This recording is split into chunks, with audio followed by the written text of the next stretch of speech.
हिंदुत्वाचा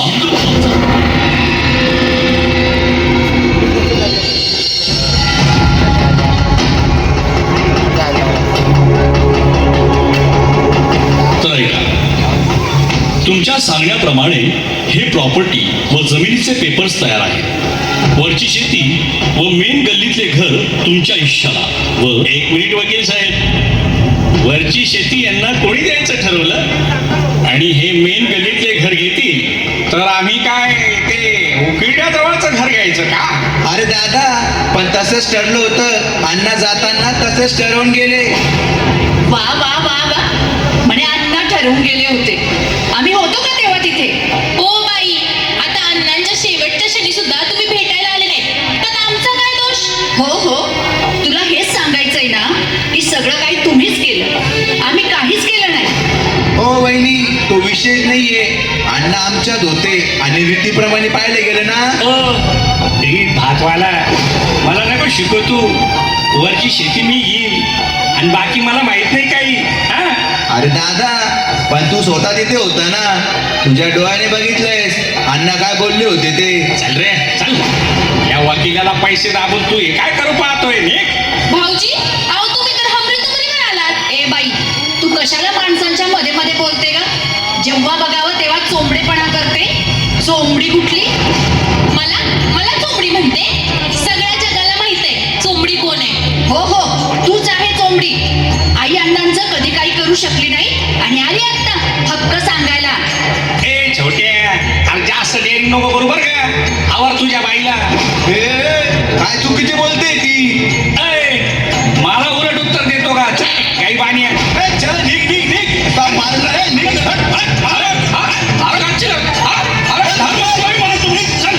अहो अहो, सोडा त्यांना. अरे सोड त्यांना. अहो जाऊ द्या, अहो कुठे त्यांच्या नादी लागतात, ते असेच आहेत.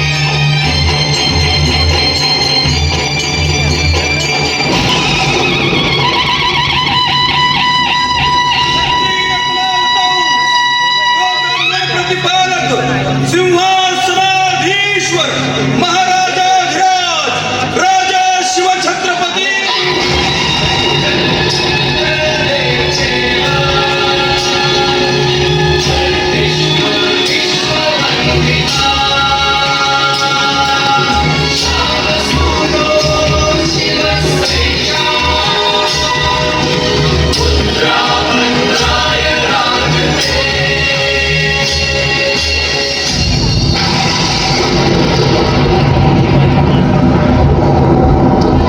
जगदंब जगदंब जगदंब.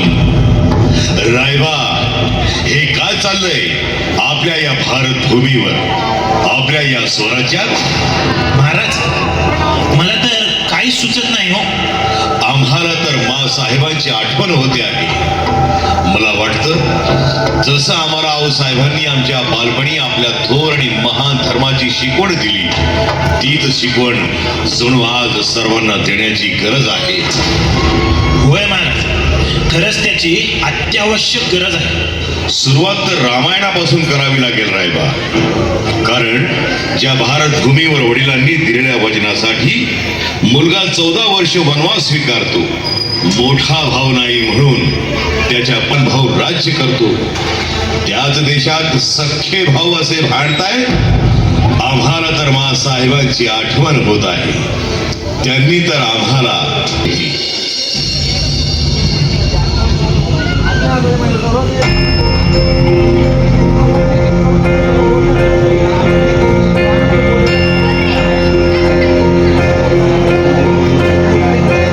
शिवबा, आज मी तुम्हाला वेगळी गोष्ट सांगणार आहे.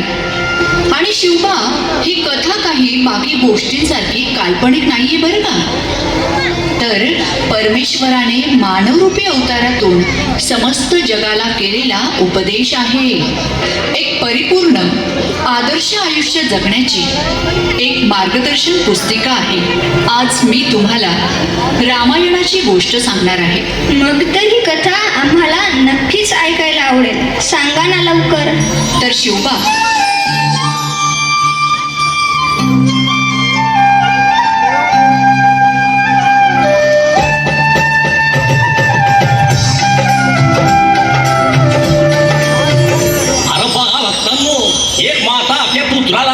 जीवनाचं चरित्र सांगतील आणि आजची माता कुठं हरवली. अहो शिवबा असंच घडलं का? परंतु परंतु काय आऊसाहेब? महाराज दशरथांनी कैकेयीला दिलेल्या वचनामुळे एका कठोर नियतीचा खेळ सुरू झाला. प्रभू रामांना पित्याच्या वचनासाठी राजसिंहासन त्यागून वनवासात जावे लागले. भक्तांनो, आपल्याला माहीतच आहे प्रभू श्रीराम वनवासाला निघून गेल्यावर महाराज दशरथ पुत्र वियोगानं प्राणत्याग करतात आणि नंतर भरत राम मिलन होतं आणि सीता मातेचे हरण होते.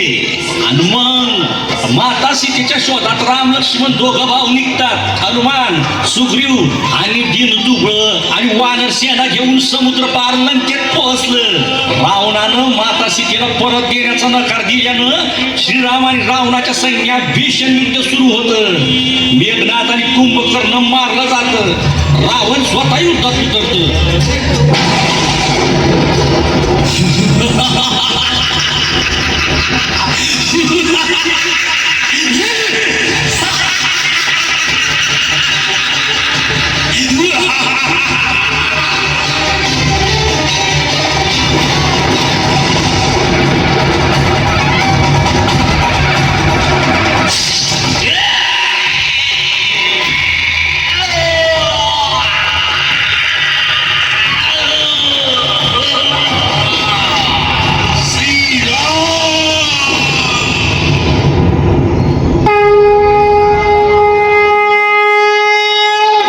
भक्तांनो, न्यायावर अन्यायाचा विजय झाला.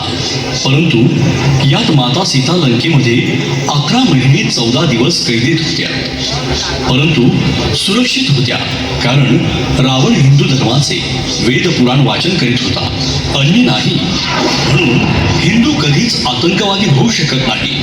तसेच आऊसाहेबांनी बालपणीच शिवबांना आदर्श जीवनाचे बाळकडू दिले होते.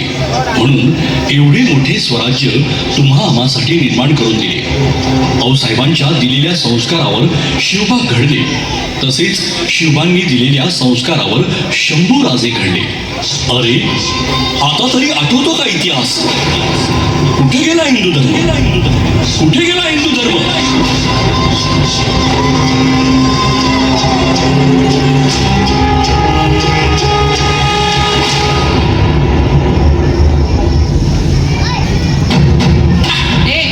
हात सोड माझा, हात सोड. नाही सोडणार जा. तुला सांगते ना मी, माझा हात सोड. सोड माझा हात.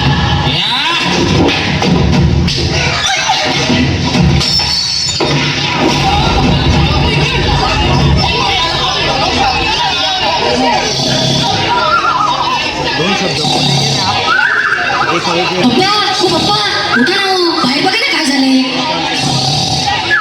उठा ना हो पप्पा, एवढं काय बोलताय? कोण आहे रे पागल? तुझ्या ते आहे, आता माझाच पोरग आहे. उठा ना हो पप्पा. काय रे, जेव्हा बघू तेव्हा भुकतच येतो. काय झालं? हो पप्पा, त्या कांबळे काकांनी दारू पिऊन त्या कांबळे काकूंना खूप मारलं हो. ती बिचारी मरून मिरून जाईल आणि त्यांचा व्यक्ती पण खूप रडतोय. काय झालं रे बबलू तुला? भलतेच गावभर पडलेली असते. ते दळण आण तर इकडे. काय घेऊन आणलं हे नवीनच? अगं मम्मी, ते कांबळे काकूंना मारून बिरून टाकतील दारूमध्ये. अगं वाचव गं त्यांना. हे बाबड्या, बस ना गपचूप. त्यांचा रोजचाच तमाशा आहे. आपल्या घरात बघितलंय का असं कधी? तुझ्या आईला कधी 4 बोट तरी लावलेत का मी? अहो, लावून तर बघा तुम्ही, मग सांगते काय ते. तुमचं काय चाललंय मम्मी पप्पा? आजूबाजूला समाजात काही देणं घेणंच नाही. जेव्हा आपल्यावर भीतील ना, तेव्हा तुम्हाला समाज आठवेल. ए, मला नको शिकवू. मागच्या वेळेस त्या साक्री रोडला ऍक्सिडेंट झाला. नुसती बॉडी उचलली तर 4 वर्षापासून कोर्टाच्या पायऱ्या झिजवतोय मी. तेव्हापासून कानाला खडा लावला. बस घरी गपचूप. आण ते रिमोट, लाव दे टीव्ही. पहलगाम हल्ल्यात मृत्युमुखी पडलेल्या यात्रेकरूंना देशभरातून श्रद्धांजली.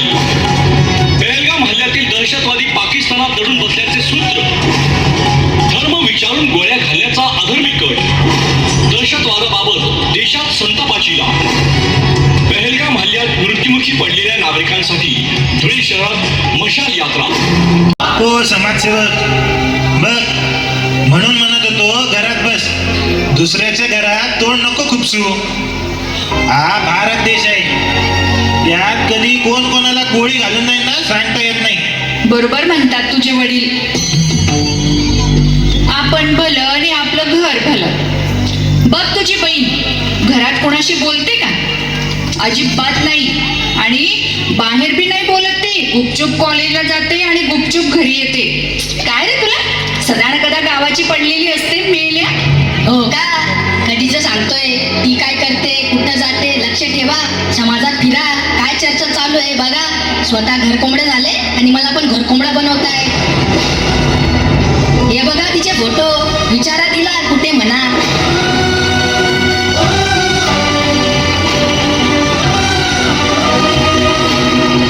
आणि तिची सहल ना काल दुपारी 12 वाजताच परत येऊन गेली आहे.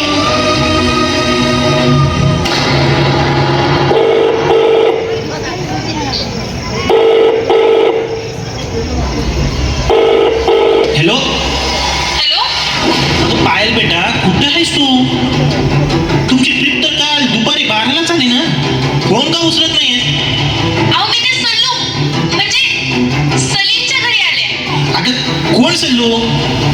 आणि ते काय सांगतोय तो आपला बबलू? हॅलो बाबा, आवाजच नाहीये. हॅलो हॅलो, मम्मी पप्पा, मला काय ते माहित नाही, पण हा सल्लू सलीम, त्याच्यावर खूप प्रेम आहे माझं आणि त्याच्यासोबतच लग्न करणार आहे.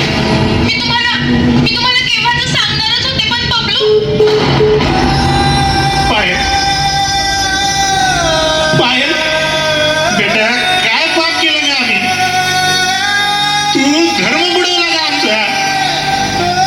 काय काय तोड दाखवले जगाला? काय इज्जत राहिली समाजात माझी? मी चुकलोच. मला आपला धर्म कधी कळलाच नाही. नुसतं घरात राहून ना कधी शेजार धर्म जपला. चुकलो, मी चुकलो. आज आम्ही चुकलोय. आज आमच्यावर आहे, उद्या तुमच्यावर येईल. म्हणून सतर्क व्हा. एकत्र या धर्मासाठी जो कोणी पुढे येईल त्याच्या पाठीशी खंबीर उभा राहा, ही विनंती करतो मी तुम्हाला. पायल,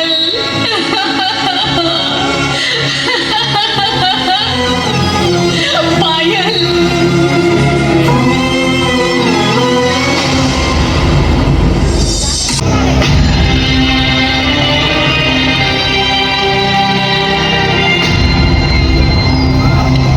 राज, आहो राज, हा टोप तरी घाला. काय हा टोप? राज, मी काय म्हणतो, आपण हा जिरे टोप परिधान करा. का का का घालू हा जिरेटोप? कशासाठी परिधान करू आणि कोणासाठी? अहो राज, हा जिरे टोप म्हणजे आपलं शौर्याचं प्रतीक. तसंच ही आपल्या अखंड स्वराज्याची अस्मिता आहे. हो खरं आहे, परंतु पाहिलं का रायबा, अरे ह्या देशाची किती गौरवशाली परंपरा आहे आपल्या हिंदू धर्माची. तिथे भाऊ भावाशी हे असे भांडतायत. शतको वर्षाची तपश्चर्या करून आपण आता श्रीरामाचे मंदिर उभारले, ही अन्नाची बाब आहे. पण श्रीरामाचे आदर्श जीवन आचरणात कधी आणणार? अरे अरे ह्याचसाठी का माझ्या छाव्याने आपले रक्त सांडले, जीवाचे हाल हाल भोगले. रक्ताच्या शेवटच्या थेंबापर्यंत धर्मासाठी न्यायासाठी आमचा शंभू लढला, ते व्यर्थ गेले म्हणायचे का? परंतु आज काय चाललंय? आमच्या जनतेला त्यांचा धर्म विचारून गोळ्या खात्या जातात. असं व्हायचं होतं तर मग गुलामगिरी काय वाईट होती? आम्ही पाहिलेलं स्वराज्याचं स्वप्न असं नव्हतं. खूप वाईट वाटतं हो, खूप वाईट वाटतं. वेदना होतात रायबा, खूप वेदना होतात. अजून तर काय, गो माता येथे सुरक्षित नाही. लव जिहाद आणि नवीन काय ते लँड जिहाद, हे काय चाललंय आमच्या राज्यात? होय महाराज, चुकलंच. आम्ही वर्तमानात जरा जास्तच रमलो. रायबा, एक लक्षात ठेवा, जी लोक आपला इतिहास विसरतात त्यांचं भविष्य धोक्याच्या गर्तेत असतं. तेव्हा उठा उठा, डोळे उघडून बघा, गर्व बाळगा आपल्या संस्कृतीचा, आपल्या परंपरेचा आणि शपथ घ्या. तरच मी हा टोप परिधान करतो. शपथ घेतो